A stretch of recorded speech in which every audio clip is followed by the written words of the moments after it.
morning, everyone. Today we're going to be talking about aluminium. And just to clarify, this is the correct way to spell it. Not aluminum. And so we're just going to start off with a little game about the uses of aluminium. And so just shout out if you know the answer. Airplanes. More specifically? More specifically? Airplane body. Exactly. Airplane fuselage, yeah. In the rifle, they actually use aluminium in the engine block because it was such a light element and they had to get airborne. Battery. Wires. Exactly. Electric wires. Let's go. Food. Food packaging. Exactly. Packaging. Oh, nice. Window frames. Yes. There you go. There you go. Water bottle. Marvelous can, yeah. So a quick history on aluminium. It was actually found in tombs of 3rd century military leaders in China, but it was first officially found in 1825 by Hans Ørsted in Copenhagen, and he did this through heating aluminium chloride with potassium. Hence, the name was derived from the Latin name alumen, meaning salt. And more about the element, it has 13 protons, and it is a silvery white light and is soft and malleable. The boiling point is about 2,519 Celsius, and it's the most abundant metal in Earth's crust. But it's often used as an alloy because it's not as strong as the other ones. Something like also worth mentioning is that it resists corrosion as it forms an aluminium oxide layer in the outside, which is really related to its uses. And so there are only actually 2 natural isotopes of aluminium. This is aluminium-26 and aluminium-27. So actually 100% of the aluminium that we have here on Earth and the solar system is aluminium-27 because that's the stable isotope. And aluminium-26 is unstable, and so we just see traces of it in radioactivity across the universe. And so we're going to start off talking about aluminium-27. As you mentioned, it is the most stable isotope of aluminium. It's the 18th most abundant nucleus and the 12th most abundant element in general. And so where does it come from? So it's almost entirely comes from the fusion of carbon in massive stars that are going to become type 2 supernovae. And so since we learned the conditions for this carbon burning processes is a stellar mass of at least 8 solar masses and having a temperature that is equal to or more than 6 times 10 to the power of 8 Kelvin. And so actually aluminium-27 formation begins with the formation of magnesium-26. And what happens is the first step of this process is 2 carbon atoms or nuclei burning to form 20 neon and helium-4. From then on, this helium-4 from that reaction is carried over and reacts with neon-22. This neon-22 actually forms abundantly in the helium burning process in the star. And what this gives rise to is magnesium-25 and a neutron. It's also really important to remember that because of these helium processes and carbon burning reactions in the star, we have many free-flowing protons and neutrons which are in abundance in the star. And so from magnesium-25, what happens is it captures a neutron to then form magnesium-26, giving off a gamma ray. What happens here is magnesium-26 is actually not that stable, and so it has a really low neutron separation energy, and so it only lasts for a few seconds. And so from magnesium-26, from then on, it usually captures a proton to then make aluminium-27, giving off a gamma ray. Now this is just a quick fire question to see if you guys were paying attention. Now, what is the reaction that gives rise to magnesium-25 during the formation of aluminium-27? Fusion. No, the specific, the reactants. Yeah. Neon-22 and helium-4. There you go, good job. He gets a kiss. So how is the aluminium ejected out of the stars? But well, aluminium-27 formation takes in moments before the type 2 supernovae, like Raphael said. And so they eject that once it happens, and it can actually eject about 5,000 Earth masses of aluminium in the process of the supernova. So now we're just going to talk a little bit about the extraction of aluminium from bauxite. We actually have a bauxite sample right there if you guys want to pass around that Isabella brought for us. And they're also going to use in their presentation. So bauxite is actually 60 to 30% aluminium oxide. It's the main source of aluminium on Earth. And to extract it, we first get the bauxite, we remove some impurities to get aluminium oxide. And from then on, we melt this aluminium oxide, mix it with molten cryolite just to decrease its melting point. And then we put it in an electrolysis chamber where aluminum will form at the cathode. And now we're going to go on to aluminium 26. It's the unstable one, but it technically decays pretty slowly as it has a half-life of 7.28 times 10 to the power of 5 years. So it's kind of similar to the formation of aluminium 27, but there's two different ways to form it. Doing the hydrogen burning prior to or during type 2 supernovae, and the carbon or neon burning process. We just wanted to revisit this chart that we usually saw in class. And so what happens is aluminium 26 formation is usually happening here, or it can also happen closer to where aluminium 27 formation is occurring, which is closer to the core around this area. And so the formation of aluminium 26 during hydrogen burning. So this is actually the reaction that takes place. We know where magnesium 25 comes from, and then we have protons in abundance, and they collide to form then aluminium 26 and give off a gamma ray. So this happens in two ways. Either when a massive star is burning hydrogen in hydrostatic equilibrium, and it's building up to a type 2 supernovae, or this can actually happen during the type 2 supernovae, during like the extreme heat conditions of the explosion. And also, aluminium 26 can also form through carbon and neon burning process closer to the star's core. But this, as we said, like the hydrogen burning is the main way it comes to form. So how is it ejected into the universe? Again, it's very similar to aluminium 27, but the winds of outflowing gas from very massive stars helps with this. As the massive stars from type A and type B eject aluminium 26 into the stellar winds, and this creates a galactic hotspot for gamma rays since aluminium 26 is as decay. And again, it comes from supernovae as well, as the standard core collapses, and the supernovae can eject about 0.0001 solar masses of aluminium 26. Or if the supernovae is 100 to 120 times greater than the sun, it'll eject slightly more at 0.001 solar masses of aluminium 26. The thing is, actually, this possibility only happens 2% of the time that this actually happens. So this of the standard core collapse.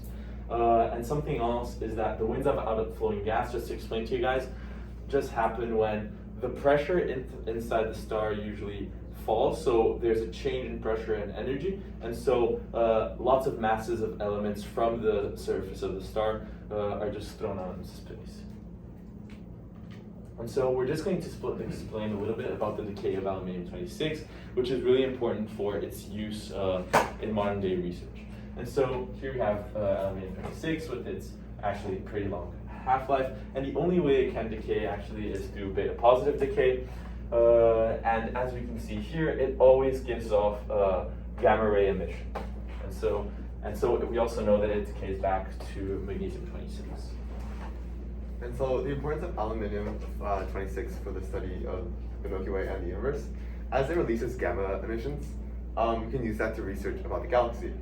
And since the lifetime of aluminium 26 isn't actually that short, we can use it for the study of the recent history of the Milky Way.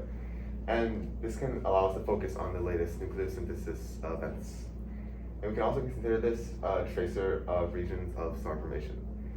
Furthermore, supernovae are the main contributors to their abundance, and aluminium 26 can help mark the regions where stars were formed in the last millions of years. And so here is just a gamma ray map of the universe to show that aluminium 26 actually emits gamma. And so we'll see that areas that recently had supernovae and released a great quantity of aluminium-26. Eventually that aluminium-26 will decay and will release gamma, showing, for example, hotspots of nucleosynthesis events in the universe. And now we're going to have a quiz, and for each answer you get right, you get a prize. Okay, when and who first officially found aluminium? Shout it out. Shout out. C. George said. First one. What does the line name of aluminium? C. Just give it Wait. to C. No, give it to Jack. It's all C. How much of the Earth's crust is made of aluminium? 8%. One more. What is a stable isotope of aluminium? 27. George. How much aluminium can a type 2 supernova release? 5,000. There you go. There you go. And now we're gonna have a crossword. Can you guys read it? Yes. We're gonna actually do it together Let's do then. the, So you guys are just going to tell me what you think each one is, and then I'm going to write it right down here. Okay. Let's start with one. the atomic mass of the stable isotope of aluminium. 27. You might want maybe one of these.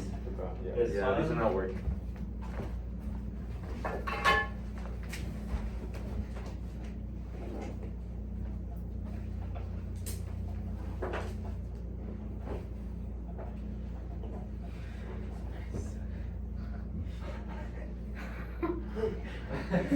It's harder than it looks. There you go.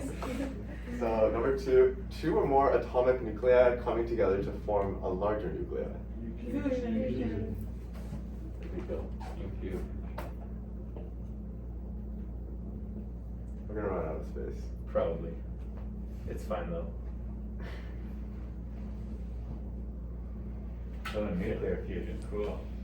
Three, nucleon of neutral charge. Neutron. Over there.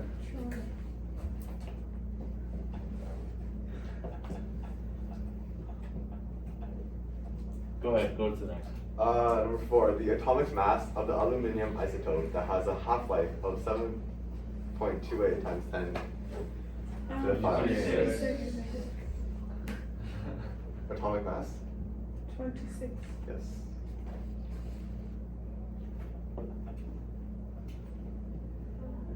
Lining them up is gonna be tricky. Yeah. It's fine though. Well, No, it's gonna be great. Okay, number five across. Powerful explosion of a star. Supernova. So it goes with the. Two. With the E. Yeah, super. Oh no. Whoops. It's gonna get tricky. Go ahead. Number six, the process that gives rise to magnesium in stars that are 8 times the mass of the sun. It's a long one. Magnesium. Mg. Any magnesium isotope. So Mg24 and 25. It's a specific process. Carbon. Exactly. So that's six. Under the 5 and a long one. Number 7, the time taken for the radioactivity of a specified isotope to fall to half its original value. I think you have to join the. Yeah. Yeah, the N here? Yep. There's Or you have to. ends. Oh no. Yep. Yeah, you join the two ends.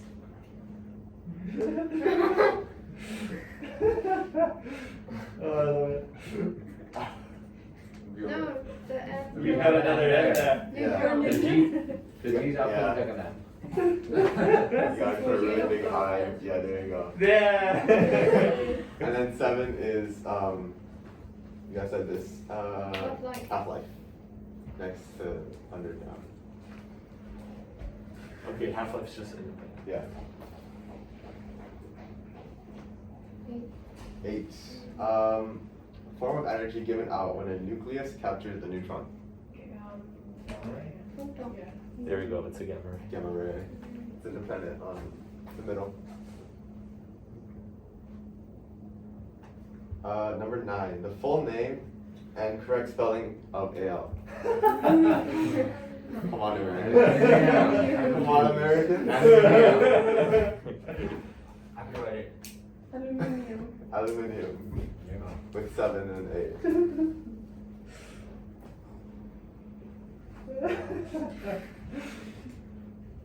Man, yeah, I'm gonna have to correct the fusion.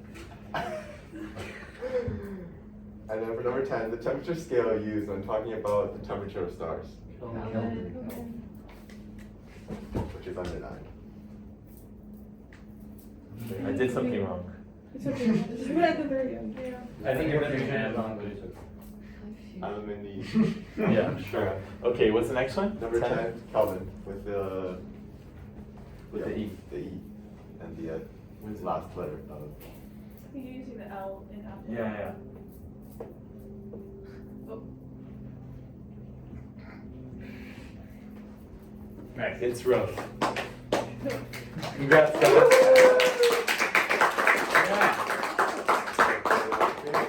No more document because it's a bit long. And thank you. Because you guys successfully completed the crossword, you all get a prize. Yay. You can get how many you like because we have enough for everyone. And guess what they wrapped in? Aluminium. That's right. All right, No, questions you can get for to them?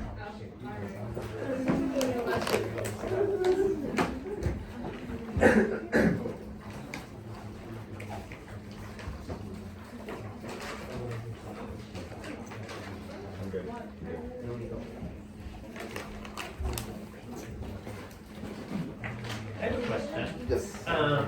So you were talking a little bit about how aluminum, hydrogen shell burning, or rather than maybe carbon burning as much, like so it's like a hydrogen burning process where you're adding a free proton. Does that mean it's happening sort of spatially in a different place in a given star? Does it happen in lower mass stars too, or do you need It does like happen the in- high temperatures? Because you were talking about the explosive channel. So what we actually notice is that it also happens in type 1A supernovae, which I think are white dwarfs. Mm-hmm. And so they are smaller stars. The thing is, it's just the abundance is much less in type 1A dwarf stars when they form aluminium-26. So for example, if I'm not mistaken, I think it's 100 times more the type 2 supernovae actually eject the aluminium-26. But is it happening in like the center of the sun in the hydrogen burning that's happening right now, for example? So that's something we didn't come across. Yeah. I wonder whether it needs the higher temperatures also, basically. Like it may be that the Coulomb barrier, you need a higher temperature, and that's why you need either those massive stars or the explosive environment. It's super interesting. And it's interesting to think about, like, at least to me, like, say you're in a massive star, maybe you have one isotope of this element further out and then another one further in, and they're kind of like spatially separated. I think that's kind of amazing to reflect on. Yeah. Other questions? Ask them questions. You will want people to ask you questions when you're standing there. How do you detect the gamma rays? Oh, so let me just go back in the presentation. If you go back, this is a satellite. This is a satellite that actually detects gamma ray emission, and so it's almost like just a radiation detector, which is connected to it, and then that's how it basically detects the gamma rays. How do you know they're from aluminium-26? How do you know they're from? I'm not sure, but it's probably because of I'm not honestly, we didn't come across that, and that's something for us to research. I think, so I think this satellite is called Fermi. Yeah. If you want to look up more about it. It's named after Enrico Fermi. And I didn't know in this particular map that you were showing, but if you show those like the decay channel plot you had, that was really nice. I think something that can happen is in those decays, The energy released, right? the Yeah. gamma rays have very particular energies.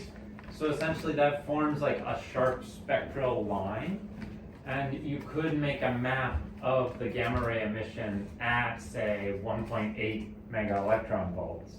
And you would know that that was from this particular line of that element. So, I don't know, I was just reading the 1.8 as an example, Yeah. but so I think in general you can you have some hope of associating it with an element by looking at a spectral line kind of thing. Yeah.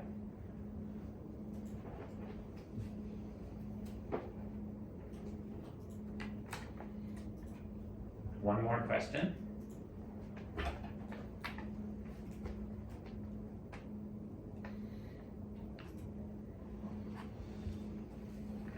Don't leave them hanging. Why did you choose aluminium as an element to describe? Was there like a specific reason, or did you just find it? So initially, there wasn't really a specific reason. We just started researching, but it's actually, we thought it was really interesting how aluminium we just associated as something that is there in our daily lives. But it's actually really interesting because aluminium-26, which is the other isotope, is just really important for astrophysics research.